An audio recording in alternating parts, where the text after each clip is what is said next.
वालेकुम व्यूवर्स, उम्मीद है आप सब खैरियत से होंगे। पिछले वीडियो में हमने पढ़े थे मॉर्फीम और उसकी टाइप्स। मॉर्फीम की दो टाइप्स थी, एक थी फ्री मॉर्फीम और एक है बाउंड फॉर्म मॉर्फीम। आज हम डिटेल के साथ फ्री मॉर्फीम को पढ़ते हैं। फ्री मॉर्फीम क्या होते हैं? Free morpheme are the smallest unit of meaningful that can stand alone as word. Free morpheme एक ऐसे मीनिंगफुल यूनिट होते हैं जो कि stand alone as a word खड़े हो सकते हैं। मीन्स इसे किसी स्पॉट किसी दूसरे मॉर्फीम की फर्दर ज़रूरत नहीं होती, ये लोनली इंडिपेंडेंटली काम कर सकते हैं।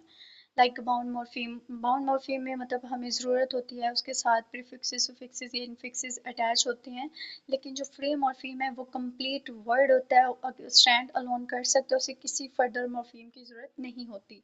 Unlike bound morpheme which must be attach to other morpheme, जैसे कि अभी मैं बता रही हूँ आपको कि bound morpheme which can not stand alone, कि वो अकेले नहीं मतलब खड़े हो सकते।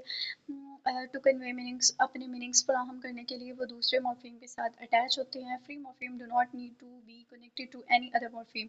फ्री मॉर्फीम को ज़रूरत नहीं होती वो किसी दूसरे मॉर्फीम के साथ कनेक्ट करे टू फंक्शन एज वर्ड, अपने वर्ड के तौर पर फंक्शन फराहम करने के लिए।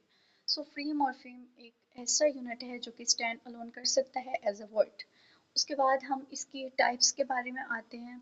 इसकी भी दो टाइप्स हैं। They can be classified into two main types.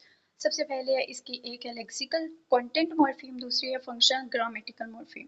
Lexical morpheme क्या है? Lexical, these morphemes carry the core meaning of a sentence and belong to major parts of speech such as sound, such as nouns, verbs, adjectives and adverbs.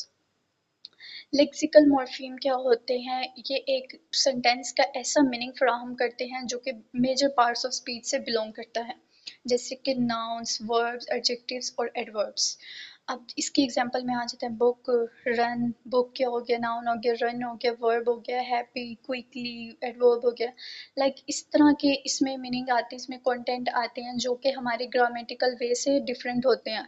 Like जिस तरह noun, verb और adjective आते हैं, ये sentence का ऐसा structure फ्राहम करते हैं जिसमें मीनिंग होता है पार्ट्स ऑफ स्पीच से रिलेटेड। उसके बाद हम फंक्शनल मॉर्फीम आते हैं। फंक्शनल मॉर्फीम क्या होता है? ग्रामेटिकल मॉर्फीम होता है। These morpheme serve a grammatical function, इसका एक ग्रामर के तौर पर फंक्शन फराहम किया जाता है, rather than carrying a substantial lexical meaning. दूसरे मतलब नाउन्स वगैरह कैरी करने की बजाय इसका अपना ग्रामेटिकल फंक्शन होता है। They include conjunction, prepositions, articles, pronouns and auxiliary verbs. इसमें के बाकी के ग्रामेटिकल वेज यूज़ होते हैं, जैसे and, but, in, the, will, ये सारे इसमें फंक्शनल मॉर्फीम यूज़ होते हैं। तो इसके दो टाइप्स थे, एक है लेक्सिकल मॉर्फीम, दूसरा क्या है? Functional morpheme. लेक्सिकल मॉर्फीम में क्या क्या चीज़ें इन्वॉल्व होती है? नाउन, वर्ब, एडजेक्टिव और एडवर्ब। फंक्शनल मॉर्फीम में कंजंक्शंस, प्रीपोजिशंस, आर्टिकल्स, प्रोनाउंस और ऑक्सिलरी वर्ब्स। मेन यही है कि हमें इसके मतलब दोनों में क्या क्या चीज़ें इंक्लूड होती हैं वो याद रखना होता है। Thank you. आपको I hope you will understand my videos. So please like and subscribe my channel.